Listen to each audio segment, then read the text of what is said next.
तो स्वागत है आप सबका हमारे इस यूट्यूब चैनल में। तो कल हमने जॉन डाल्टन और जे थॉमसन के बारे में पढ़ लिया था और आज हम एक वैज्ञानिक थे जिनका नाम था गोल्डस्टाइन।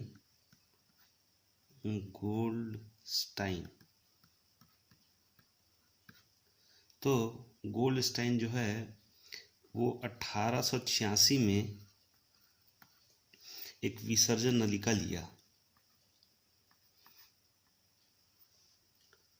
इस विसर्जन नलिका में एक तरफ को बैटरी के कैथोड से और एक तरफ को बैटरी के एनोड से कनेक्ट कर दिया और इसके अंदर में गैस भरी थी। इसको बोलते हैं विसर्जन नलिका। विसर्जन नलिका। तो इस नलिका में सबसे पहला तो गैस का जो दाब था, गैस का दाब, उसको 10⁻⁻2 से 10⁻⁻4 AMT मतलब होता है वायुमंडलीय दाब। वायुमंडलीय दाब तक क्या किया गया? कम किया गया। इसके अंदर में जो गैस था उसको 10⁻⁻2 से लेके 10⁻⁻4 तक उसके दाब को वायुमंडलीय दाब को क्या किया गया? कम किया गया। फिर उसके बाद जो विसर्जन नलिका थी, तो विसर्जन नलिका में उच्च विभव का विद्युत प्रवाहित किया गया। उच्च विभव का विद्युत प्रवाहित किया गया। अब इसमें बैटरी के माध्यम से इसमें क्या प्रवाहित किया गया? विसर्जन नलिका में विद्युत प्रवाहित किया गया। अब जब विद्युत प्रवाहित किया तो इसके पहले जो सर थे जे थॉमसन, उन्होंने क्या कहा था? तो तब विद्युत विसर्जन नलिका में तो विद्युत विसर्जन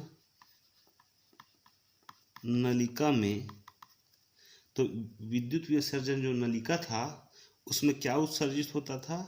तो इलेक्ट्रॉन उत्सर्जित हुआ।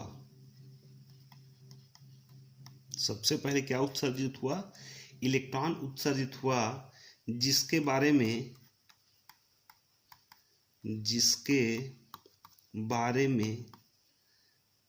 जे थॉमसन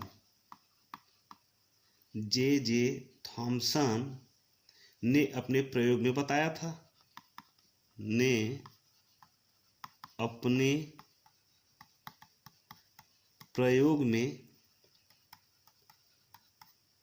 था।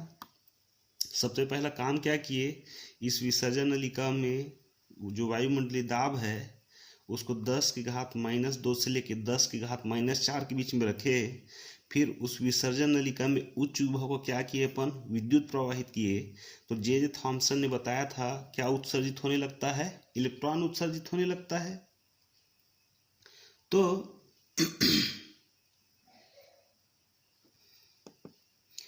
जो विसर्जन नलिका थी, तो विद्युत विसर्जन नलिका के अंदर कुछ ऐसे भी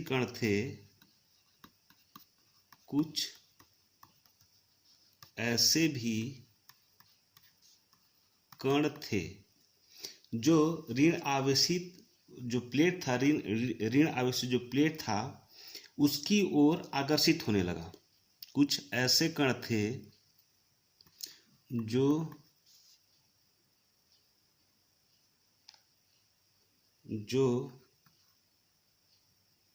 ऋण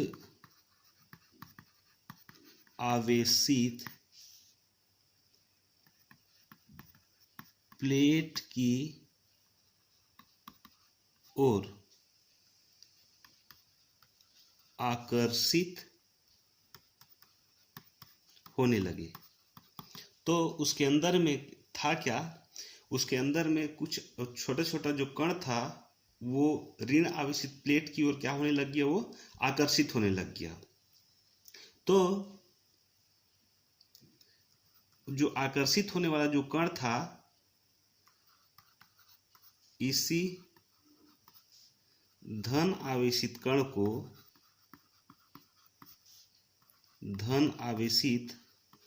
को प्रोटॉन नाम दिया गया। प्रोटॉन नाम दिया गया, और जो कि एक धन आवेशित कण होता है। तो विसर्जन नलिका के अंदर जो नलिका थी उसके अंदर क्या किया अपन, जो कण था, कुछ कण था, वो किसके ओर आकर्षित होने लगे, ऋण प्लेट की ओर आकर्षित होने लग गए। और जो ऋण प्लेट की ओर जो आकर्षित हो रहे थे उस कण को क्या कहा गया, तो उस कण को प्रोटॉन नाम दिया गया। तो इसके आगे चल के इसके गुण के बारे में देख लेते हैं। तो विसर्जन किरण, या इसको बोल दो एनोड किरण,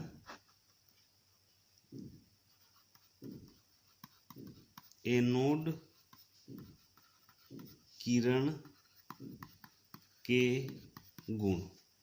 एनोड किरण मतलब ये वही किरण है जो ऋण आवेशित प्लेट की ओर आकर्षित हो रही थी। तो उसके गुण के बारे में देखते हैं।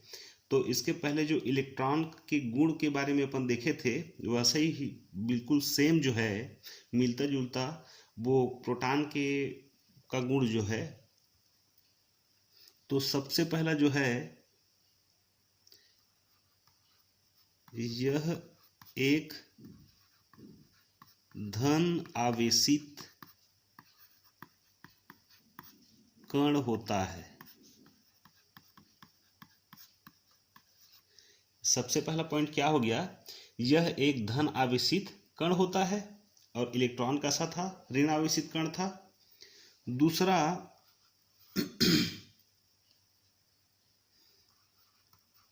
यह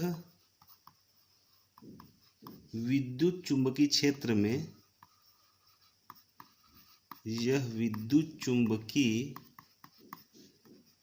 क्षेत्र में ऋण आवेशित प्लेट की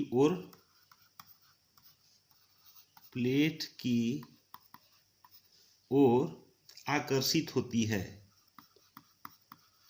आकर्षित होती है। अब देखो ये कण कैसा है, तो धन आवेशित कण है, तो किधर आकर्षित होगी, तो ऋण आवेशित प्लेट की ओर आकर्षित होगी, स्वाभाविक सी बात है। तीसरा जो है, यह एक सीधी सरल रेखा में गति करती है। बीच में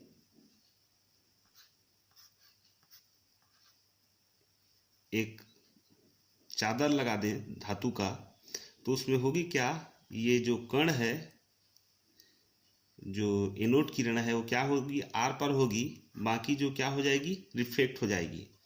तो इससे सिद्ध ये होता है कि ये एक सीधी सरल रेखा में गति करती है। चौथा जो नंबर है, इन किरणों में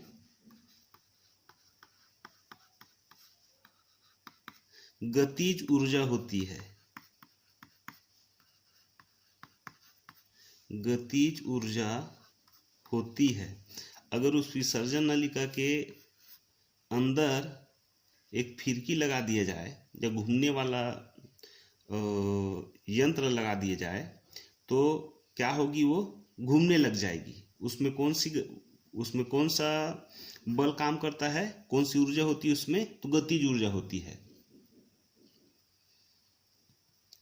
और पांचवा नंबर जो है वो जो है गैसों को आयनित करने की क्षमता होती है। अब देखो ये आयनित कैसे करेगा। मान लो नाभिक है, नाभिक के बीच में प्रोटॉन पाया जाता है और इलेक्ट्रॉन करता क्या, उसके चारों ओर चक्कर लगाता है। वैसे ही कोई दूसरा तत्व है जिसके केंद्र में भी प्रोटॉन पाया जाएगा, इलेक्ट्रॉन क्या करता है, नाभिक के चारों ओर चक्कर लगाता है। तो ये इलेक्ट्रॉन का आदान प्रदान जब करता है तो क्या हो जाता है, वो आयनित हो जाता है, आयन है। अब इसमें जो पाया जाता है वो कौन सा है, धन आयन है। तो ये जो है गैसों को आयनित करने की क्या रखती है, क्षमता रखती है। छठवां नंबर में देखते हैं, जब विद्युत विभव को उच्च कर दिया जाता है, जब विद्युत विभव को उच्च कर दिया जाता है, कर दिया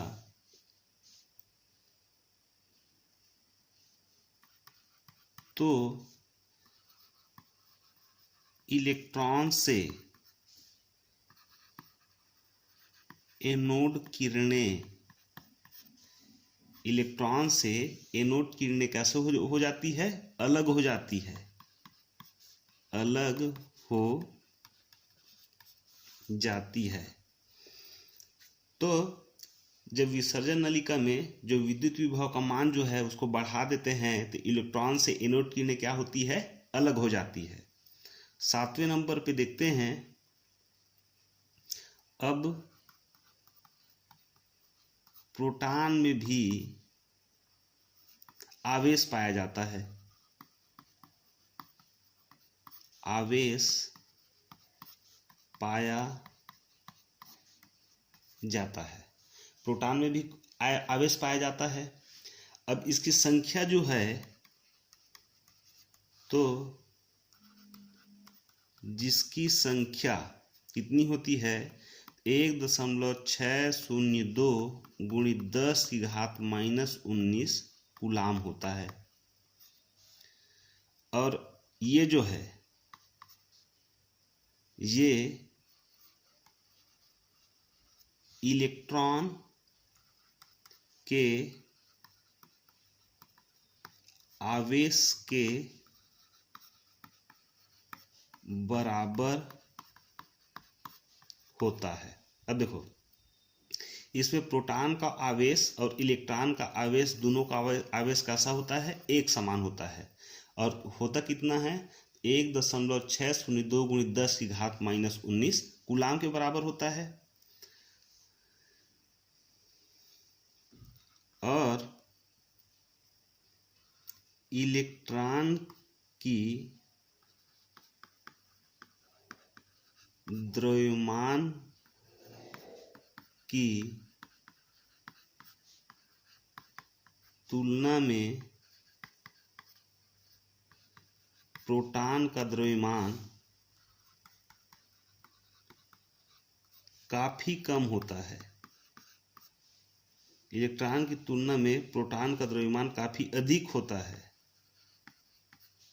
कम नहीं होता है, अधिक होता है। हाँ, मतलब ये प्रोटॉन का जो द्रव्यमान है वो इलेक्ट्रॉन के द्रव्यमान से कैसा होगा, ज्यादा होगा, जो कि कितना होता है, जो कि 1.67 गुणित 10 की घात -27 किलोग्राम होता है, इतने के बराबर होता है।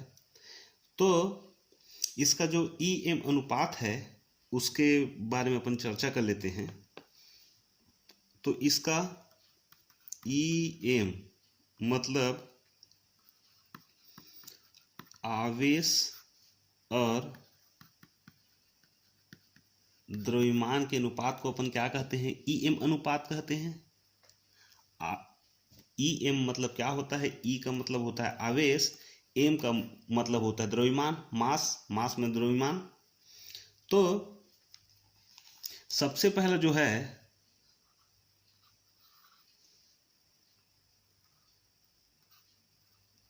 प्रोटॉन को P से डिनोट कर लेते हैं।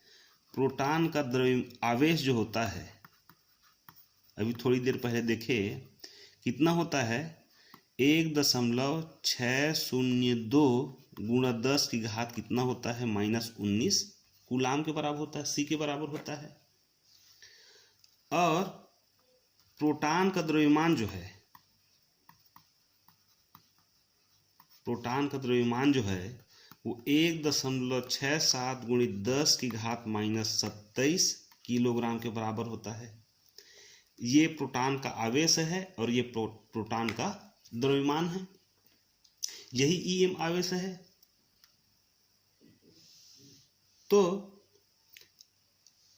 अब जो देखते हैं इसी के अंदर में, मान लो अलग अलग प्रकार का धातु है या तत्व है, पदार्थ है, तो अलग अलग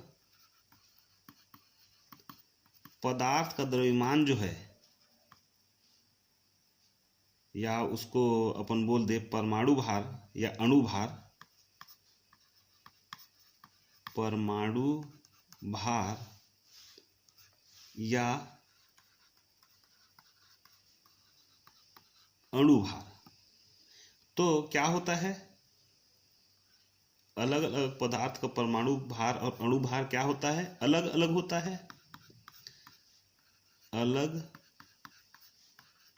अलग होता है। ये इससे थोड़ा अलग सा हेडिंग देके इसको छोटा सा साइड एरो करके इसको बना लेना। तो अलग अलग पदार्थ का परमाणु भार और अणु भार कैसा होता है, अलग अलग होता है। तो मान लो जैसा किसी का परमाणु भार या अणु भार ज्ञात करना है, जैसा हाइड्रोजन का 2 परमाणु है तो उसका परमाणु भार कितना होता है, 1 होता है, और यहाँ पे कितना हाइड्रोजन है, 2 है। इसका जो अणु भार है वो कितना हो जाएगा, 2 हो जाएगा। मतलब इसमें इलेक्ट्रॉन की संख्या जो है और प्रोटॉन की संख्या जो है कितनी है, 2 है।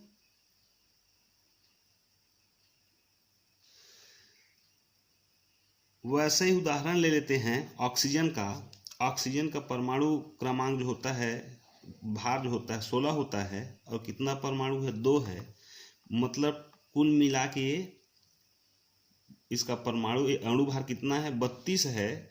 तो इसमें इलेक्ट्रॉन की संख्या भी 32 होगी और प्रोटॉन की भी संख्या कितनी होगी, 32 होगी।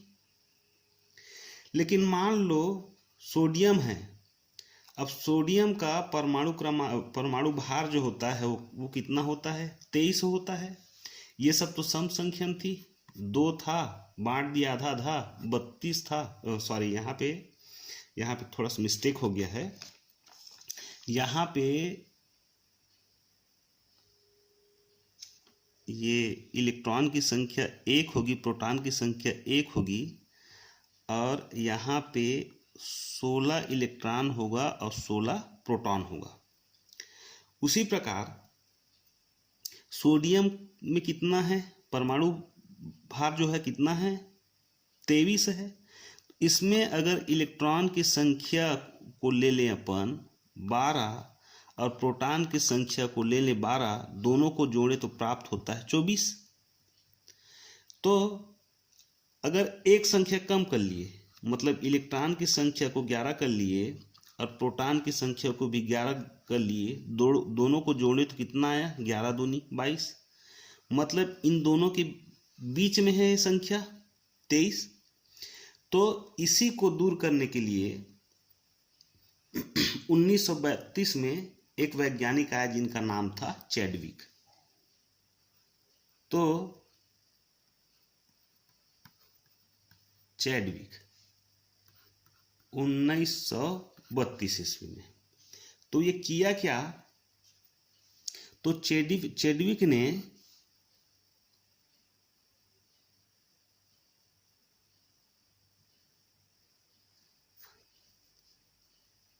ये एक धातु होता है बेरिलियम, Be, जिसको बोलते हैं बेरिलियम, ये धातु होता है बेरिलियम जो है।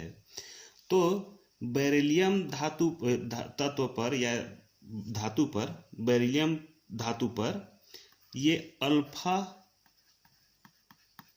किरणों की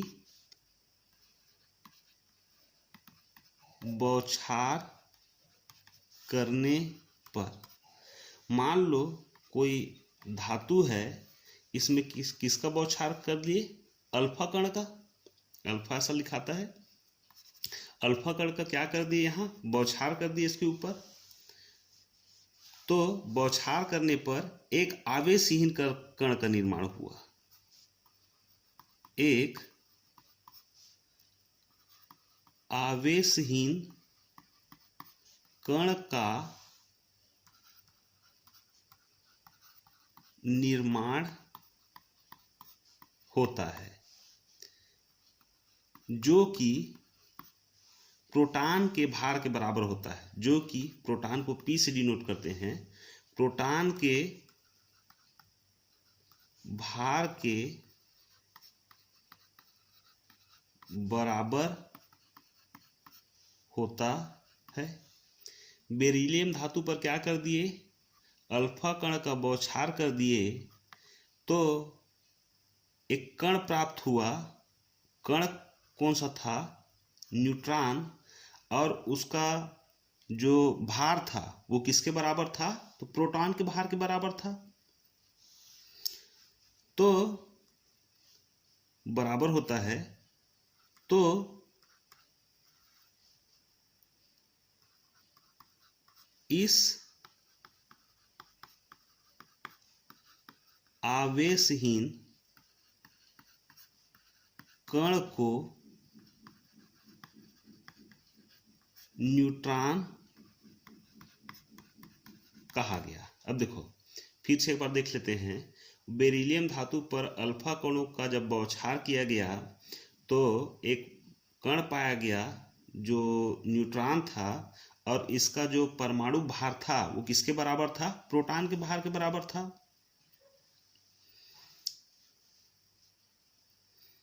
तो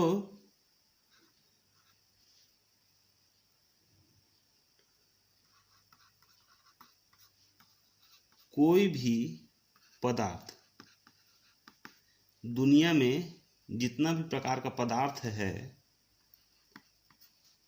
उसका परमाणु जो है वो 3 प्रकार के कण से मिलकर के बना होता है। कोई भी पदार्थ का परमाणु 3 प्रकार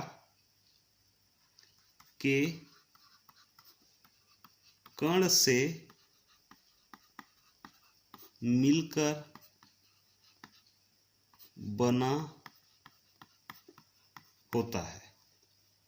तो क्या क्या है वो 3 कण अपन देख लिए, एक बार उसी को शॉर्ट फॉर्म में और चर्चा कर लेते हैं उसी के बारे में। तो सबसे पहला जो था वो था क्या, वो था इलेक्ट्रॉन। इलेक्ट्रॉन का जो खोज करता है वो कौन है, जे थॉमसन, और नाम देने वाले का नाम क्या था, स्टोनी था। तो इसका आवेश जो है इलेक्ट्रॉन का आवेश जो है वो होता है 1.602 गुणा 10 की घात -19 कूलाम के बराबर होता है। और इसका द्रव्यमान जो होता है वो होता है 9.1 गुणित 10 की घात -19 kg। इसका आवेश कितना होता है 1.602 गुणित 10 की घात -19। द्रव्यमान कितना होता है 9.1 गुणा 10 की घात -29 kg के बराबर होता है। उसी में ले लो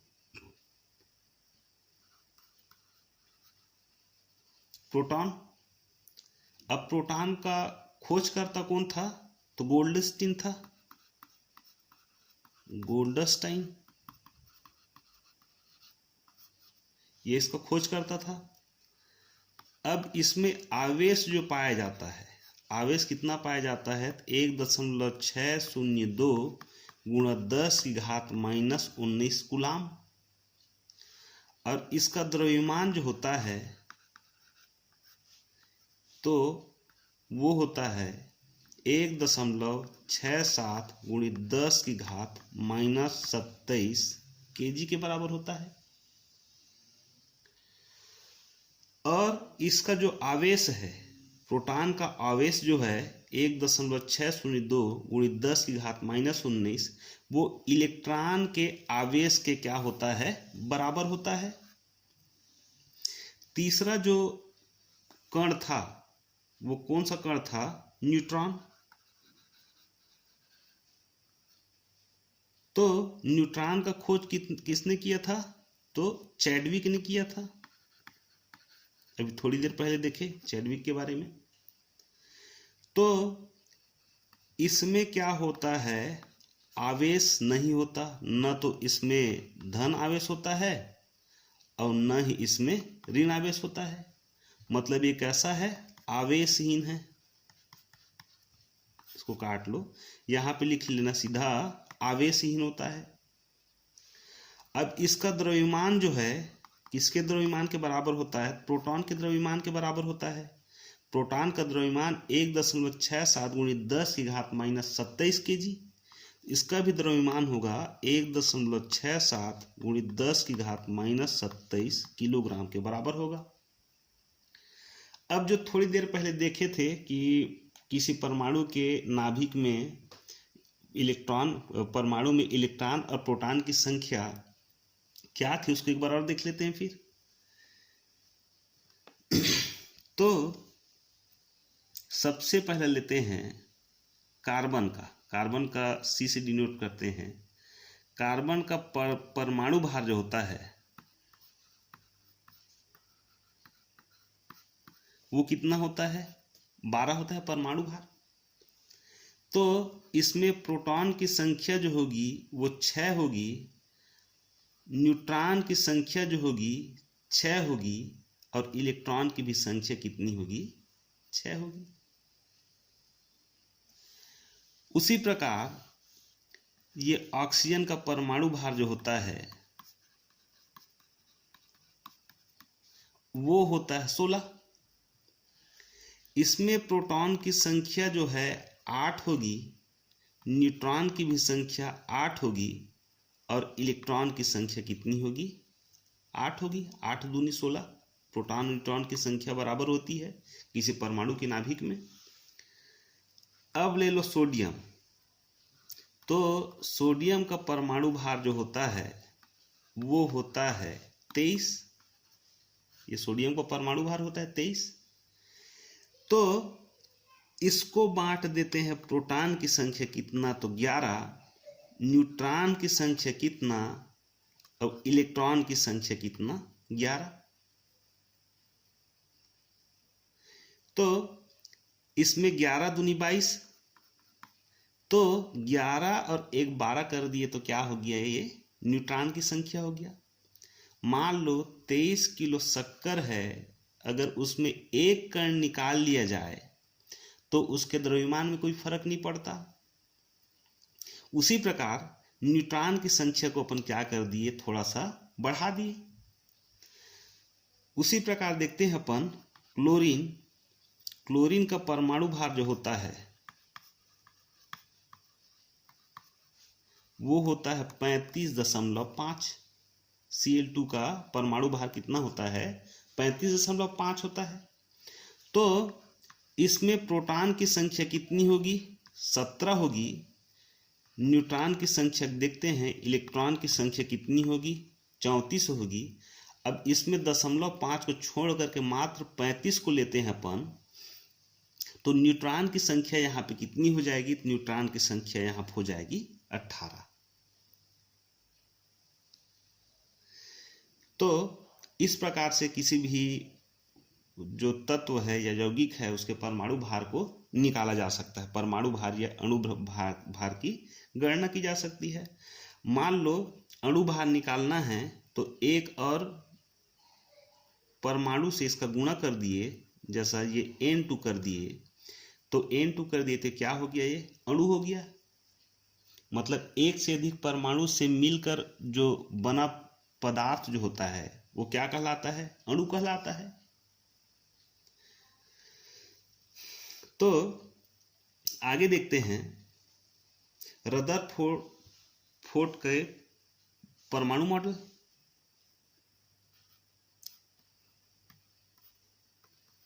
रदरफोर्ड का परमाणु मॉडल।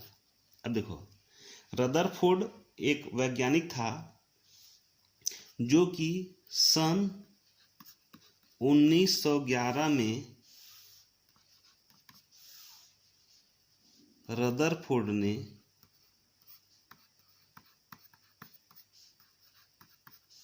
एक प्रयोग किया।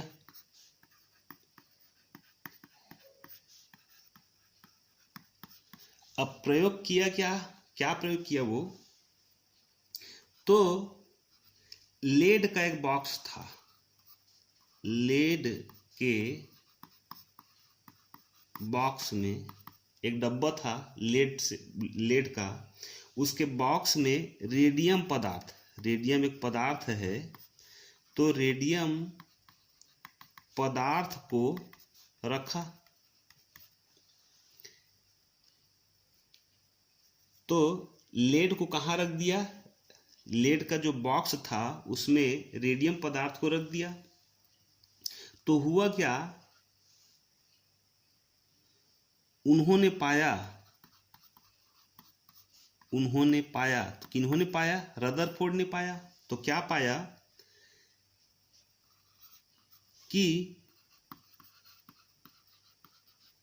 रेडियम से एक विशेष प्रकार की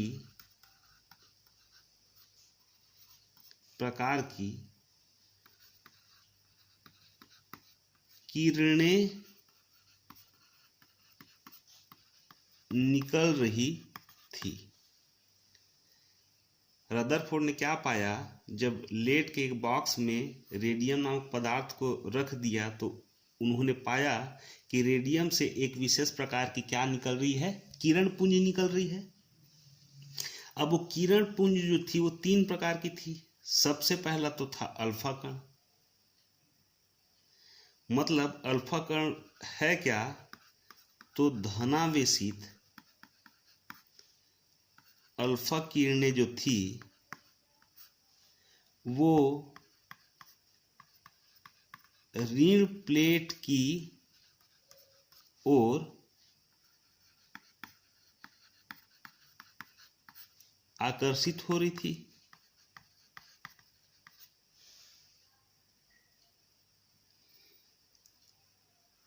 दूसरा जो था वो था बीटा किरण।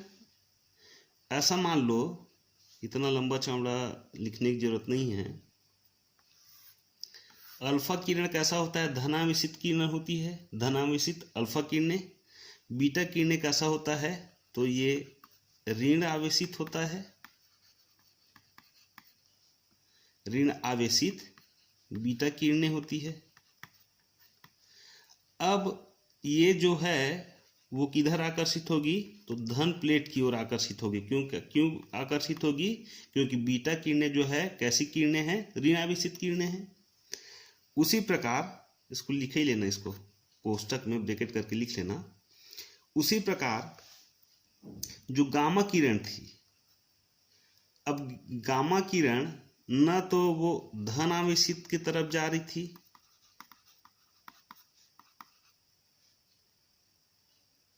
धन आवेशित, यहां जोड़ दो,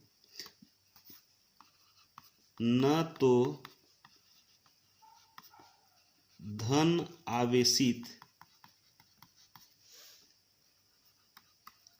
और न ही ऋण आवेशित प्लेट की ओर जा रही थी, और जा रही थी। न तो क्या हो रहा था, वो धन आवेशित प्लेट की ओर जा रहा था, और न ही तो ऋण आवेशित प्लेट की ओर जा रहा था। क्या कर रहा था? वो सीधे सरल रेखा में वो निकल जा रही थी, सीधे सरल रेखा में निकल जा रही थी। कितना किरण निकला? तो एक अल्फा किरण निकला जो धनावेशित कण था, किरण था। दूसरा बीटा किरण निकला जो कैसा किरण था? ऋणावेशित किरण था। तीसरा था गामा किरण, न तो वो धनावेशित था न ही वो ऋणावेशित था, वो सीधा सीधा क्या कर रहा था? एक सीधी सरल रेखा में वो निकल जा रही थी। तो हमको इन दोनों से लेना देना नहीं है, हमको लेना देना है सिर्फ एक किरण से। अब वो किरण कौन सा है? तो अल्फा किरणों को स्वर्ण मतलब सोना होता है ना, सोना के पतले चादर में आपतित किया गया,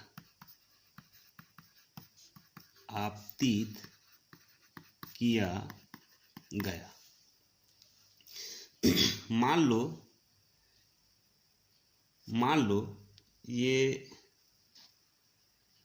एक सोने का ये चादर है, इसमें क्या किया गया? इसमें अल्फा किरणों का क्या किया गया? बौछार किया गया, आपतित किया गया इसमें। तो हुआ क्या? कुछ अल्फा किरणें चादर को भेदती हुई सीधे निकल जाती है। मतलब सीधा भेदते हुए कहाँ निकल गई? सीधा निकल गई। कौन? अल्फा किरणें।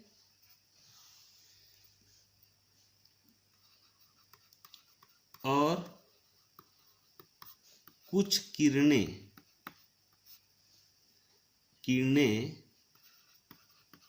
थीटा कोण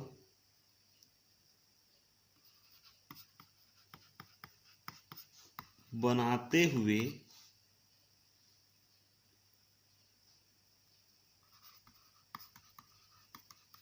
विक्षेपित हो जाती है। कोई और किरण था, वो यहां से थीटा कोण बनाते हुए कैसा हो गई? वो कहीं और चली गई, यहां से थीटा कोण बनाया। और कुछ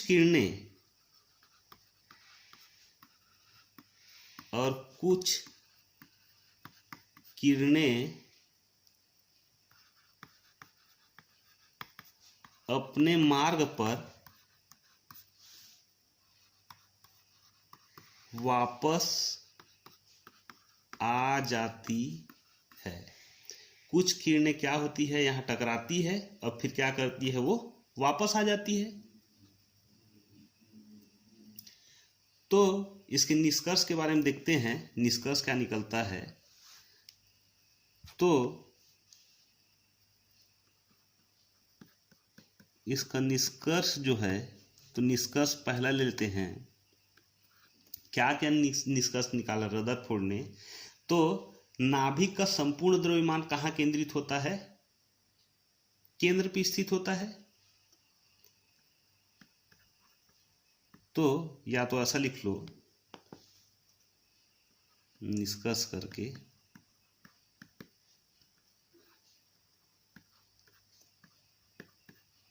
परमाणु का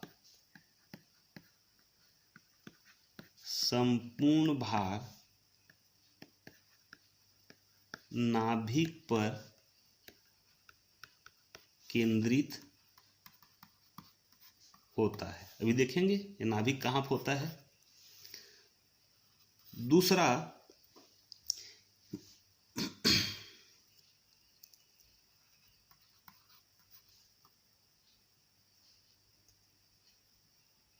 इस परमाणु में, कौन सा परमाणु, मतलब स्वर्ण का जो परमाणु था वो क्या था, में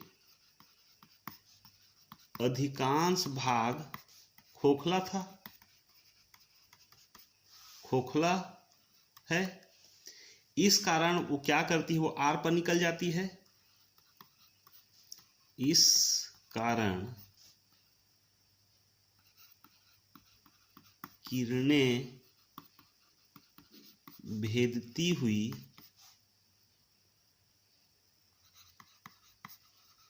सीधे निकल जाती है। थोड़ी देर पहले देखे वो क्या हुआ, क्या वो स्वर्ण का जो, सोने का जो पतला चादर था उसको भेदते हुए कुछ किरण सीधे निकल गई, उसी चीज को बोल रहे हैं।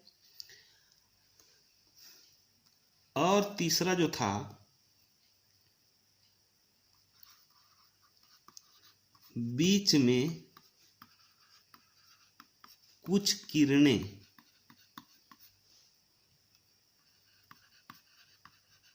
अपने मार्ग से थीटा कोण बनाते हुए विचलित हो गई। ये भी देखे अपन, थीटा कोण बनाया और कहीं और चले गया। और क्या था, तथा कुछ किरणें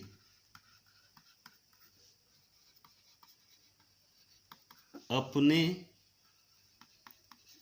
मार्ग पर वापस आ जाती है। कुछ किरण ऐसा भी था जो क्या कर रहा था, अपने मार्ग में वो वापस आ जा रहा था। इसको भी देख लिए। इसका मतलब क्या था, जो वापस आ रहा था उसका मतलब क्या था, अर्थात नाभिक के अंदर धन आवेशित कण प्रोटॉन उपस्थित होता है। तो नाभिक के अंदर धन आवेशित कण प्रोटॉन उपस्थित रहता है। इसी प्रोटॉन से टकरा करके कुछ जो था, जो केंद्र था, इसी से टकरा करके अपने मार्ग पर वो वापस आ जा रही थी। किससे टकरा कर आ रही थी, जो धन आवेशित कण था। यही धन आवेशित कण क्या था, तो ये धन आवेशित कण जो था वो प्रोटॉन था।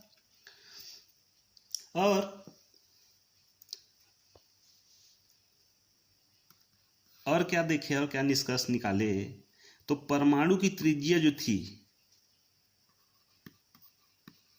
परमाणु की त्रिज्या वो था 10⁻⁻8 सेंटीमीटर थी। परमाणु की त्रिज्या थी। और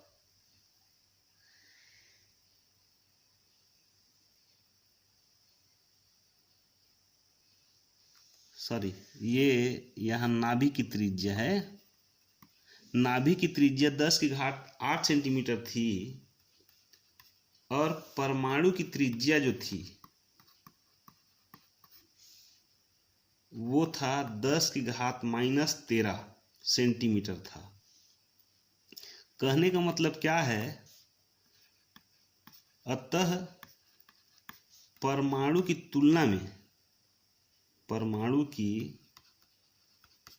तुलना में नाभिक बहुत छोटा होता है। अब देखो, छोटा कौन है? छोटा ये ज़्यादा है, मतलब परमाणु का जो नाभिक था उसका त्रिज्या कितना था? 10⁻⁻8 था। लेकिन यहाँ पे थोड़ा सा गलती हो गया ना, ये परमाणु की त्रिज्या थी और ये जो था वो नाभिक है। थोड़ा सा करेक्ट कर लेना इसको ना। नाभिक की त्रिज्या कितनी थी? 10⁻⁻13 थी। तो इससे क्या पता चला? परमाणु का जो साइज है उसकी जो त्रिज्या के हिसाब से जो उसका साइज निकाले, परमाणु के हिसाब से उसका जो नाभिक होता है वो कैसा होता है? बहुत छोटा होता है। आगे देखें, अब वो जो जहां से अल्फा किरणें वो स्वर्ण पत्र से या स्वर्ण के का जो चादर था वहां से आर पार हो जाता था, उसका मतलब क्या था? तो खोखली जगह में इलेक्ट्रॉन उपस्थित होता है और क्या, जिसके कारण क्या हुआ था? तो अल्फा किरणें आर पार चली जाती है। यही कारण था जिसके कारण अल्फा किरण क्या हो गया? इस पार से उस पार चले गया था। तो कहने का मतलब क्या है? ये प्रोटॉन जो है, कोई भी परमाणु होता है उसके केंद्र पर स्थित होता है और इलेक्ट्रॉन जो है वो जो खोखली जगह जो होती है, जिसको कक्षा बोलते हैं, कक्षा में खोखली जगह होती है, उसके चारों ओर क्या करती है? वो चक्कर लगाती है। कहने का मतलब यही है। और सातवां जो था वो था अलग अलग तत्वों में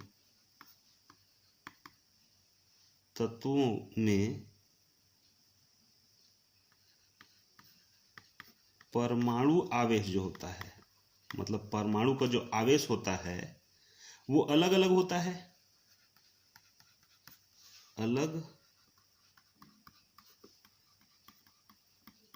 अलग होता है। कहने का मतलब क्या है? तो अतः तत्वों में इलेक्ट्रॉन को ई से डोनेट कर लेते हैं और प्रोटॉन को पी से डिनोट करते हैं। अतः इलेक्ट्रॉन और प्रोटॉन की संख्या क्या होगी? अलग अलग होगी।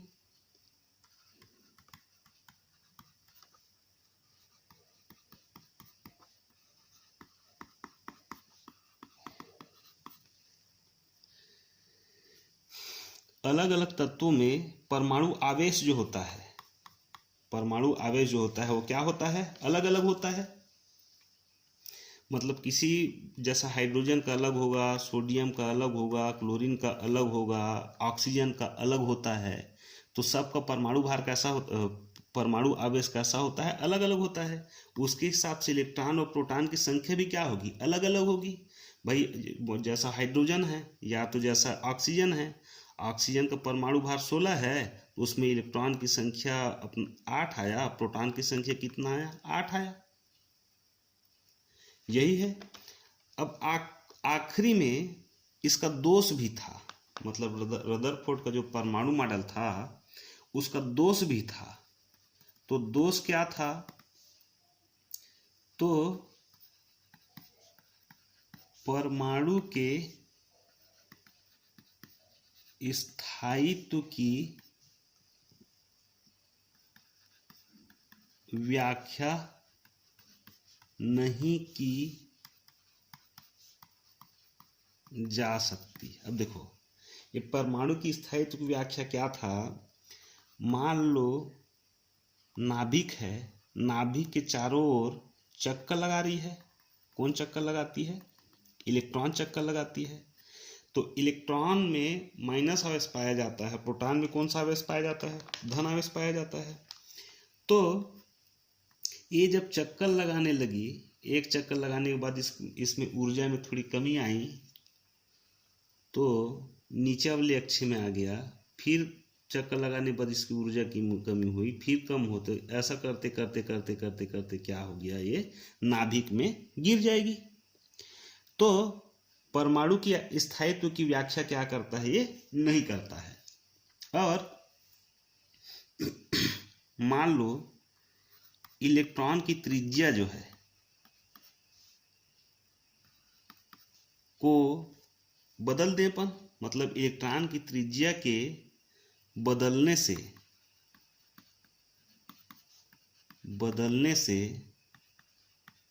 जो स्पेक्ट्रम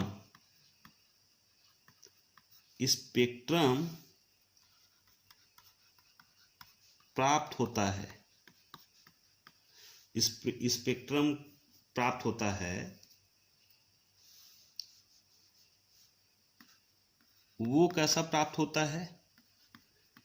तो सतत प्राप्त नहीं होता, मतलब कंटिन्यूअसली प्राप्त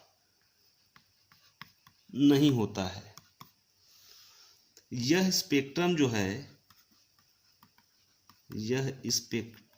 है वो कैसा रूप में पाया जाता है? तो विवित्रिक,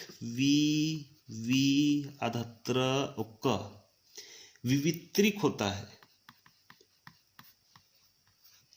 तो ये रहा रदरफोर्ड का परमाणु मॉडल। तो आज के लिए बस इतना ही। बहुत बहुत धन्यवाद।